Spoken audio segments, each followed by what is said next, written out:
3 jours après la défaite contre le Danemark, l'équipe de France avait l'occasion de se relancer face à la Croatie et c'est raté malgré l'ouverture du score de Rabiot. Les Bleus ont concédé l'égalisation en fin de match.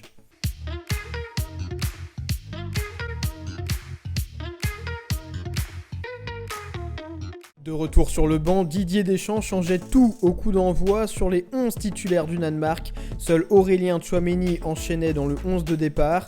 Côté croate, le capitaine Luka Modric était évidemment de la partie, tout comme son successeur, le Rennais Lovro Majer.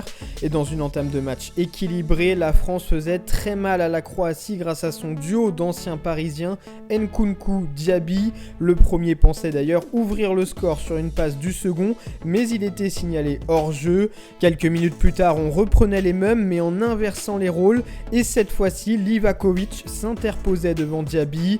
Dans la foulée, Tchouaméni inquiétait aussi le gardien croate avec une frappe lointaine et c'était à peu près tout dans cette première période pour des Bleus peu dangereux avec un Ben Yedder très discret et à la reprise justement, l'attaquant monégasque allait enfin se signaler avec une belle passe dans la profondeur pour Rabiot. Le milieu de la Juve allait ensuite ouvrir le score d'une frappe du pied gauche pleine de sang-froid à la 52e minute. Quelques minutes plus tard, Boubacar Kamara entrait en jeu pour sa première cape avec les Bleus et comme un symbole, il portait le numéro 13 comme le département des Bouches-du-Rhône.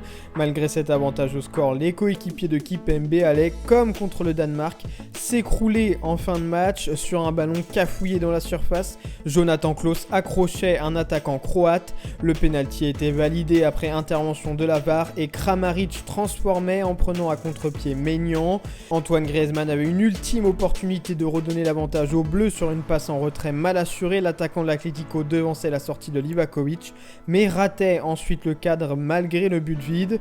Avec cette équipe totalement new look, la France alignait donc un deuxième match consécutif sans victoire et se complique la tâche dans cette Ligue des Nations. Et voici les tops et flops de la rédaction de Made in Foot. Pour les tops, on retrouve 3 joueurs formés au PSG, Nkunku, Diaby et Rabiot.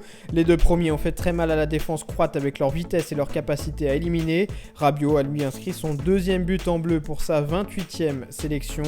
Du côté des flops, Benjamin Pavard, de retour dans le 11 titulaire pour la première fois depuis octobre, n'a pas assez apporté dans son couloir. Matteo Guendouzi, pour sa première titularisation chez les Bleus, a eu beaucoup moins d'impact que Tchouaméni dans l'entrejeu. Et enfin, Wissam Ben Yedder, malgré sa passe décisive, a été très discret et remplacé à l'heure de jeu. Pour les Bleus, rendez-vous vendredi prochain face à l'Autriche pour enfin essayer de lancer cette campagne en Ligue des Nations.